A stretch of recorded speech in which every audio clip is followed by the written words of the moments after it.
بیرونی سازش کا بڑا شور تھا جس کے تانے بانے مختلف ممالک سے ملائے گئے، اس کا تو بالکل آڈیو لیکس نے تمام چیزیں کھول کے رکھتی. تو کیا کہیں گی آپ یہ آڈیو لیکس کے حوالے سے جو یک بعد دیگر آتی جا رہی ہیں؟ دیکھیے، حیرانگی کی بات تو یہ ہے کہ جو چیز آپ اس کی اٹھائیں، اس کو میں خواہ فتنہ نہیں کہتی، جو چیز آپ اس کی اٹھائیں اس میں سے سازش نکلتی ہے. تو ان کا اصل نام تو سازش خان ہونا چاہیے.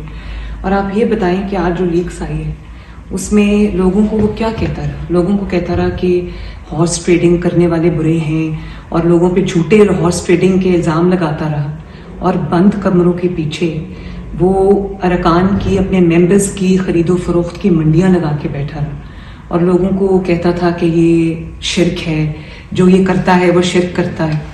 تو اگر یہ شرک ہے تو سب سے بڑے مشرک تو اس لحاظ سے خان صاحب خود ہوئے. اور سازش جو ہے یہ تو آج پکڑی گئی ہے نا. بات یہ ہے کہ سازش تو یہ ہمیشہ سے کر رہا تھا.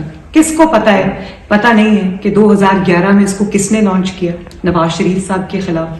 کس کو پتا نہیں ہے کہ دھرنے میں جو 2014 میں یہ لے کر آیا اس کے پیچھے کون تھا.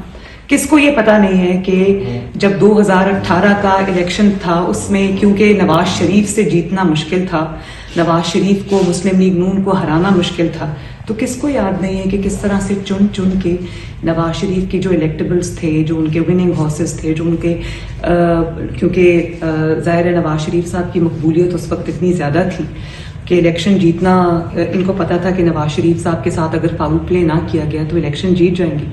تو آپ یہ دیکھو کہ کس کو وہ دن یاد نہیں ہے کہ کس طرح سے ایک ایک جو جیتنے والا ہمارا ممبر تھا اس کو اٹھا کر الیکٹورل فیلڈ سے باہر کیا گیا. کس طرح ان کو پتا تھا کہ نواز شریف صاحب کے رہتے ہوئے یہ الیکشن نہیں جیت سکتا، تو کس طرح نواز شریف پر جھوٹا مقدمہ بنا کر، ان کو جھوٹے مقدمات میں الجھا کر، ان کو نہ صرف یہ کہ پولیٹیکل ارینا سے باہر کیا بلکہ ان کو جیلوں میں ڈالا، جھوٹی سزائیں دی. کس کو پتا نہیں ہے کہ بلوچستان میں کیا ہوتا رہا، کس طرح حکومت بدلی گئی. کیا وہ ہارس ٹریڈنگ کے بغیر ہوئی تھی؟ کیا وہ شرک کیے بغیر ہوئی تھی؟ یا کیا وہ ارکان کی جو خرید و فروخت ہے اس کے بغیر ہوئی تھی؟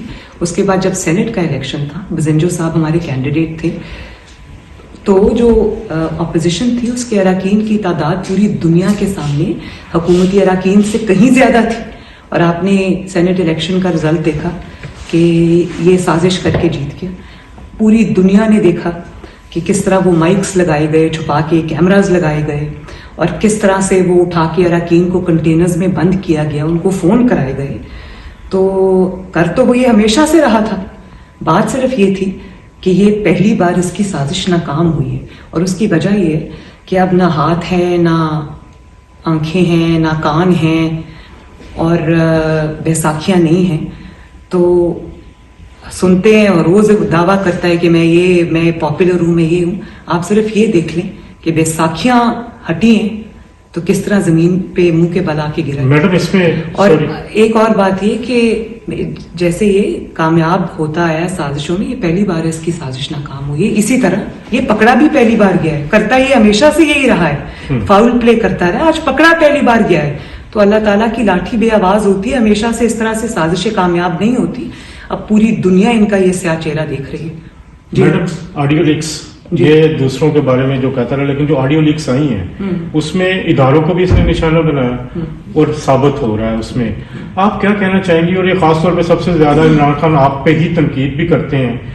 جو آج بھی ایک آڈیو لیک آئی ہے میر جعفر، آڈیو لیکس کا یہ اس کے بیانیے پہ کیا اثر سمجھتے ہیں جو لوگ اس کو فالو کر رہے تھے یا کر رہے تھے؟ ان آڈیو لیکس پہ آپ کیا کہنا چاہیں گے؟ دیکھیے، میں تو اس پہ یہی بات کہنا چاہوں گی کہ آڈیو لیکس جو ہے نا وہ یہ اپنے بیانیے کی بڑی بات کرتا ہے. آج قوم کو پتہ چل گیا ہے، آج صرف قوم کو نہیں بلکہ جو کبھی یہ مان کر چلے تھے، جو اس کے اپنے سپورٹرز تھے جنہوں نے اس کی بات پر یقین کیا تھا، تو آج وہ لوگ بھی سوال کرتے ہوں گے. پوری دنیا کے سامنے اس کا جو سازشی چہرہ ہے وہ سامنے آیا ہے.